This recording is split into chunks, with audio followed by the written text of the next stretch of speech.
देखिए, जब तक खून दूसरों का बहता है तब तक देखने में बड़ा मजा आता है कि चलो यार, इजराइल ने उसको मार दिया, फिलिस्तीन ने उसको मार दिया, अमेरिका ने उसको मार दिया, रशिया ने उसको मार दिया। सुनकर बड़ा अच्छा लगता है टीवी पर बैठकर। लेकिन आप सोचिए कि यही चीज आपके साथ हो। आप जहां पर रहते हैं, समझिए आप बिल्डिंग में रहते हैं और आपके सामने की पूरी बिल्डिंग उड़ गई, औरतों बच्चों के साथ गलत काम किए जा रहे हैं, आपके अपने मारे जा रहे हैं, ना वहां पर हिंदू देखा जाएगा ना मुस्लिम देखा जाएगा, तब आपके अपने देश की परिस्थिति क्या होगी। भी कह रहे हैं कि हम भारत को 2035 तक पूरा कब्जा कर लेंगे। तो तरह तरह की चीजें देखने को मिल रही है। आने वाले समय में क्या होगा किसी को नहीं पता, लेकिन इतना तय है कि इस दुनिया में रहने के लिए परमानेंटली कोई आया नहीं है। चाहे कोई जमीन के लिए लड़े, जायदाद के लिए लड़े या किसी भी चीज के लिए लड़े, यहां से लेकर कोई कुछ जाने वाला है नहीं। ये रियलिटी है। लेकिन युद्ध होते रहेंगे जब तक ये दुनिया रहेगी। हमास के आतंकियों ने जिस तरह से इजराइल के ऊपर हमला किया, ये हमला ठीक उसी तरह से है जैसे पाकिस्तान ने जो आतंकवादी भेजे थे 26/11 में मुंबई के ऊपर हमला हुआ था। अब उसमें हिंदू, मुस्लिम, क्रिश्चियन सब मारे गए थे। फिर उसके बाद 9/11 का जो अमेरिका पर हमला किया था लादेन ने, वो वाला देख लीजिए। तो यही हमला कुछ इजराइल के ऊपर किया है हमास के आतंकियों ने। अब यहां पर कहानी ऐसी है कि बहुत सारे जो मुस्लिम देश हैं वो फिलिस्तीन के साथ खड़े हैं, हमास के आतंकवादियों का सपोर्ट कर रहे हैं, और बहुत सारे लोग जो हैं वो इजराइल के साथ खड़े हैं। भारत, अमेरिका, फ्रांस, ये लोग इजराइल के साथ खड़े हैं। लेकिन ईरान का पीछे से खुलकर समर्थन है, और उसका जो आतंकवादी संगठन है हिजबुल्लाह, उसका भी समर्थन है फिलिस्तीन को। तो ऐसे हमारे देश में भी बहुत सारे लोग, कोई इजराइल को सपोर्ट कर रहा है तो कोई फिलिस्तीन को समर्थन कर रहा है। कोई पॉलिटिकल पार्टी खुलकर, मतलब बीजेपी की तरफ से तो खुलकर भाई इजराइल का समर्थन किया जाना चाहिए, क्योंकि इजराइल ने कई बार भारत का मदद किया है। फिर उसके बाद कारगिल वॉर में इजराइल ने मदद की है। जब सर्जिकल स्ट्राइक हुआ था उस टाइम पे इजराइल ने मदद की है। तो इजराइल के हेल्प को इंडिया भूल नहीं सकता है। ये भारत का काम है और प्रधानमंत्री मोदी ने खुलकर समर्थन किया है और किया जाना चाहिए। लेकिन यहां पर बहुत सारी चीजें जब धर्म के आधार पर आ जाती है, तो जहां पर धार्मिक एंगल आ जाता है वहां पर सभी की राय अलग हो जाते हैं। आप कुछ भी बात बोल लीजिए, कोई आपकी बात से सहमत होगा, कोई आपकी बात से सहमत नहीं होगा। अब वहां पर जो मुद्दा है वो एक पर्टिकुलर जगह को लेकर है, और उसके ऊपर 3 अलग अलग धर्मों के लोग अपना अपना अधिकार मानते हैं, और उसी के लिए कई सालों से ये झगड़ा होते चला आ रहा है। इस बार जो हमास ने पूरी प्लानिंग की थी, ये प्लानिंग आप समझ लीजिए कि मोसाद के समझ में भी नहीं आई। इजराइल एकदम नाकाम हो गया। आप समझ लीजिए कि एक साथ 5,000 रॉकेट दागना, और ऐसा कहा जा रहा है कि 1 लाख रॉकेट अभी और भी दागे जाने बाकी है। तो इस बार आप कह सकते हैं कि हमास और फिलिस्तीन ने मिलकर जो ये काम किया है, बहुत ही इनकी तगड़ी प्लानिंग है, क्योंकि हवाई मार्ग से, जल मार्ग से, फिर उसके बाद जमीनी मार्ग से हर तरह से हमला किया है। तो ये लड़ाई इतनी जल्दी खत्म नहीं होने वाली है, क्योंकि जहां पर कई देश मिल जाते हैं वहां पर लड़ाई जल्दी खत्म नहीं होती। जैसे लगा था कि रशिया ने यूक्रेन के ऊपर हमला किया है तो यूक्रेन बहुत ही जल्द समाप्त हो जाएगा, लेकिन यूक्रेन को पीछे से सपोर्ट नाटो देशों का था, जिसके चलते यूक्रेन मजबूत बना हुआ है। साल भर हो गए अभी तक युद्ध समाप्त नहीं हुआ।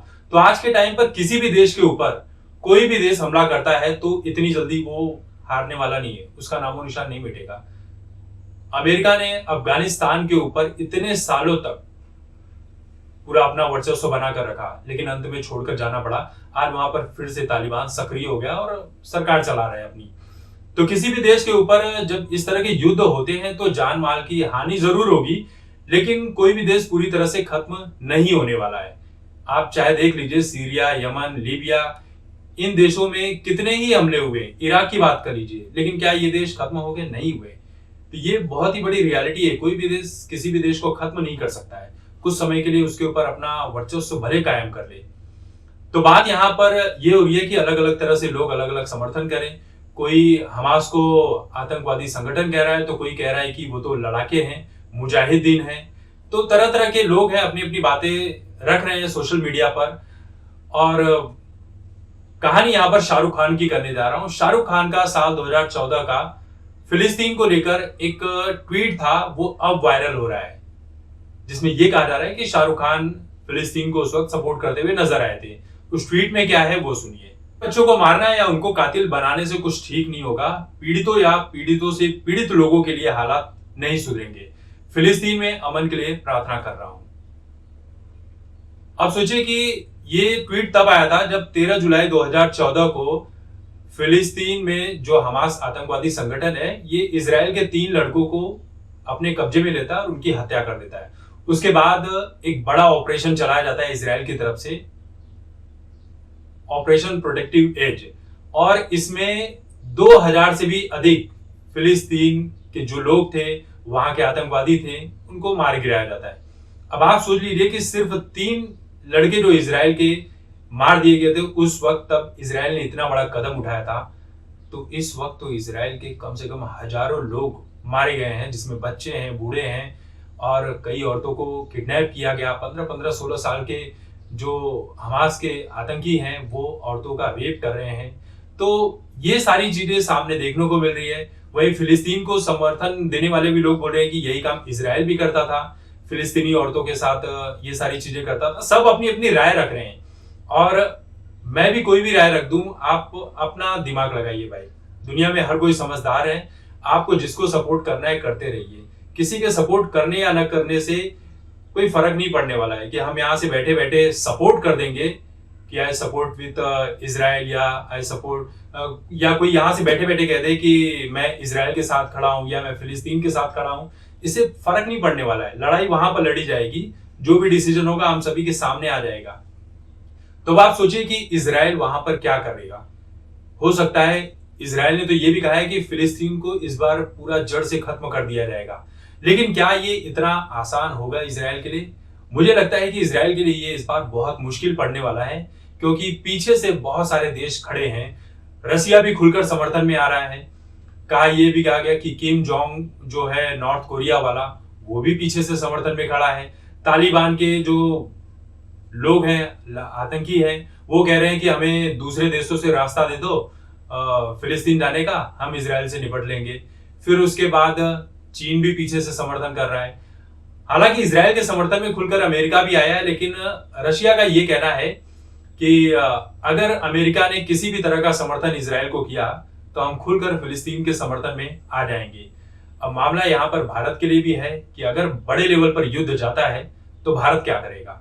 भारत की तरफ से तो मोदी जी ने कह दिया कि हम इजराइल के साथ खड़े हैं। तो क्या ये जो पूरी दुनिया है विश्व युद्ध के कगार पर बढ़ रही है, और बढ़ रही है तो इससे कितना नुकसान होगा? देखिए, जब तक खून दूसरों का बहता है तब तक देखने में बड़ा मजा आता है कि चलो यार, इजराइल ने उसको मार दिया, फिलिस्तीन ने उसको मार दिया, अमेरिका ने उसको मार दिया, रशिया ने उसको मार दिया। सुनकर बड़ा अच्छा लगता है टीवी पर बैठकर। लेकिन आप सोचिए कि यही चीज आपके साथ हो।